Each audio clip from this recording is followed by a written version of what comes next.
Basi wapendwa, ningependa nitambue uwepo wake Senator Beatrice Ogolla ambaye ni member wa ADIUC Committee. Please appreciate Senator Beatrice Ogolla. Senator Beatrice, thank you for coming. Thank you so much for being here.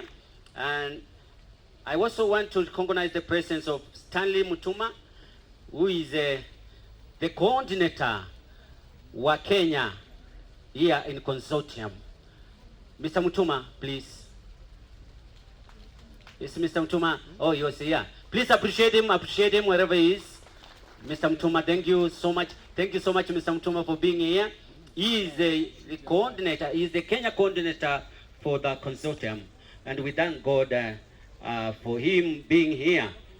As we all know, we may know that this kind of meeting has been started by Madam Karo Wavai, together with Senator Agnes Kavindu, and that's why we are here, just to thank God for the far he has brought us for the last 25 years.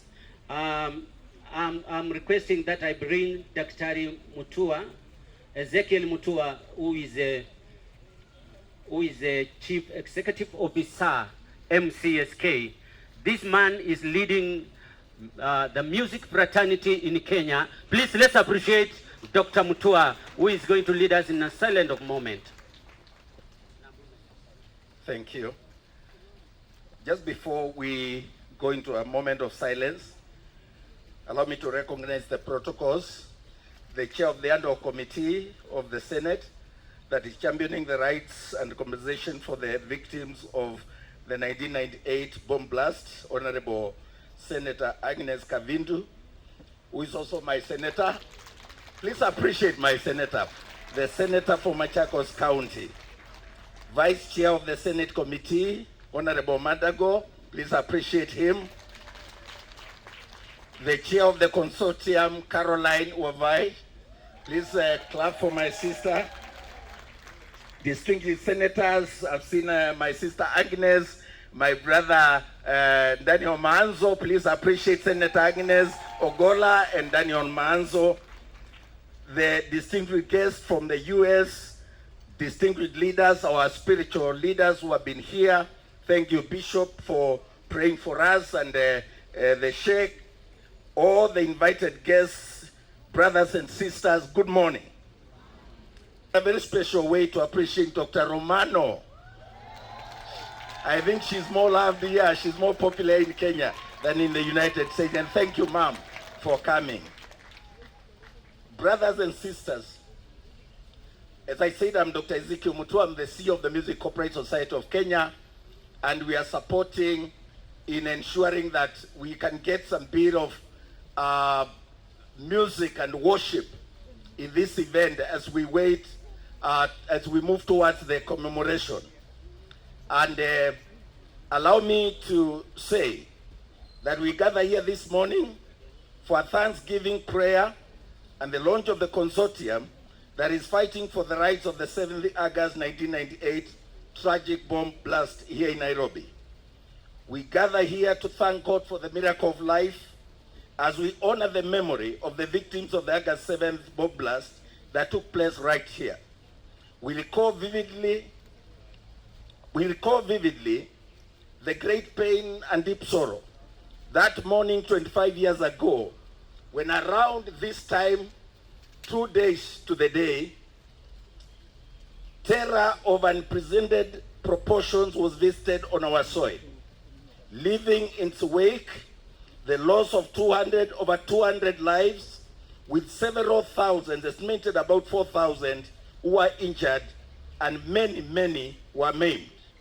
Since then, it has been a torturous journey and painful journey for those affected directly or indirectly, including the silent survivors and relatives of the victims of this tragic terror attack. But today we gather here encouraged by the words of Psalm 30 verse 5 that says, and I quote, "Weeping may endure for a night, but joy comes in the morning." We gather here today to thank God and pray that He may comfort and encourage everyone affected, and that the search for justice of the victims will be realized eventually.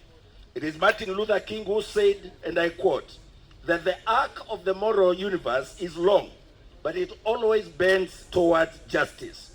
We believe that through the great efforts of Senator Kavindu and the committee, justice will be found for the victims of the bomb blast. And those who have suffered for years, those who have suffered, who have been neglected, will find justice. Nothing can restore or compensate for life, but some monetary compensation will go a long way in easing the pain of those who are living with the effects of this terror attack. My prayer, therefore, is that God may lead you, our leaders, our senators.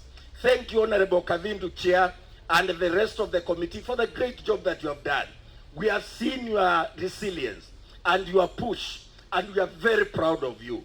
We pray that eventually, as you face the Congress and the leaders of the United States, they will know, just like the Americans who are affected here, that these Kenyans too are human beings who deserve compensation, who deserve mercy and empathy. And I pray that you stand with them to the end. We pray that you will succeed. Allow me with those very many words, as I wish you God's comfort, as I wish you strength and resilience, as I pray that you be encouraged and keep hope alive, knowing that our leaders are working for you. And there is no American or Kenyan in this campaign.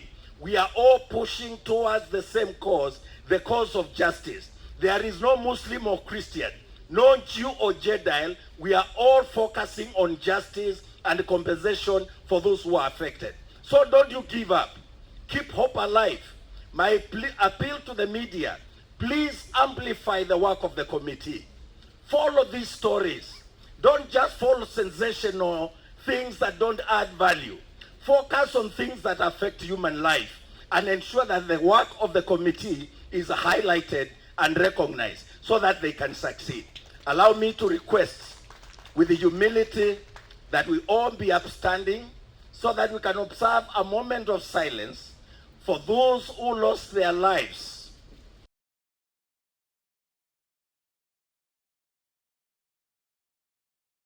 Thank you. Thank you. You may be seated. Asanteni sana.